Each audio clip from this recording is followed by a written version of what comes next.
특히 숨진 70대 할머니는 의식불명인 남편의 병간호를 위해 폐지를 주워왔던 것으로 알려져 주위를 안타깝게 하고 있습니다. 그렇다면 운전 중 혼절을 주장하는 택시기사의 처벌은 어느 정도일까요? 이어서 나우정 기자입니다. 지난 10일 서구 농성동에서 택시에 치여 숨진 이모 할머니. 할머니는 폐지를 주어 번 돈으로 의식불명인 남편의 병간호를 해온 것으로 전해졌습니다. 현재 경찰은 택시기사 전모 씨를 과거 병력과 사고 연관성을 조사 중에 있으며 수사의 진전은 없는 것으로 보입니다.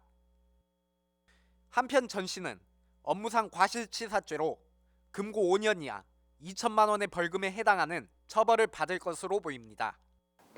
이 사건 사고 같은 경우에는 운전 중 사고로 인해서 타인을 사망하게 한 경우인데요. 이런 경우가 형법상 업무상 과실치사죄에 해당하게 됩니다. 그래서 이런 업무상 과실치사죄 같은 경우에는 또 우리 교통사고 처리 특례법이 특별법으로 규율을 하고 있고, 이러한 경우에는 금고 5년 이하 또는 2천만 원 이하의 벌금에 처하도록 이렇게 규율을 하고 있습니다.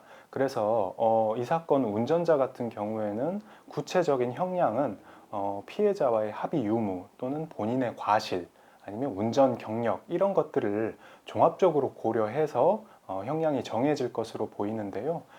다만 지금 운전자가 심신 상실 상태를 주장을 하고 있습니다. 우리 형법에서는 심신 상실 상태 하의 행위는 벌하지 않기 때문에 이 부분이 굉장히 문제가 될 것으로 보이는데요. 앞으로의 수사 과정이라든지 재판 과정에서는 운전자가 운전 당시에 심신 상실 상태에 있었는지 여부가 주요 쟁점으로 나올 것으로 보입니다. 전 씨의 진술이 거짓일 경우 형량이 더 늘어날 가능성도 있습니다. 재판 과정에서는 피고인이 주장하는 걸로 인해서 그 자체만으로 불이익을 당하거나 하진 않거든요.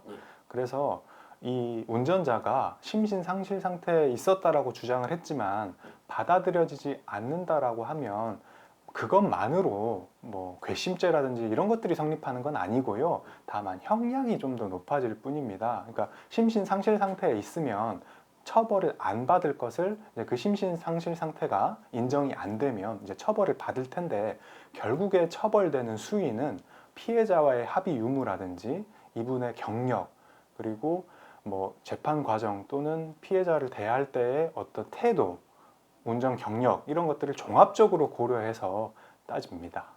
가해자와 피해자 간 형사합의가 어떻게 이루어질 것인지는 향후 경찰 조사 결과가 큰 영향을 미칠 것으로 보입니다. CNB 뉴스 나호정입니다.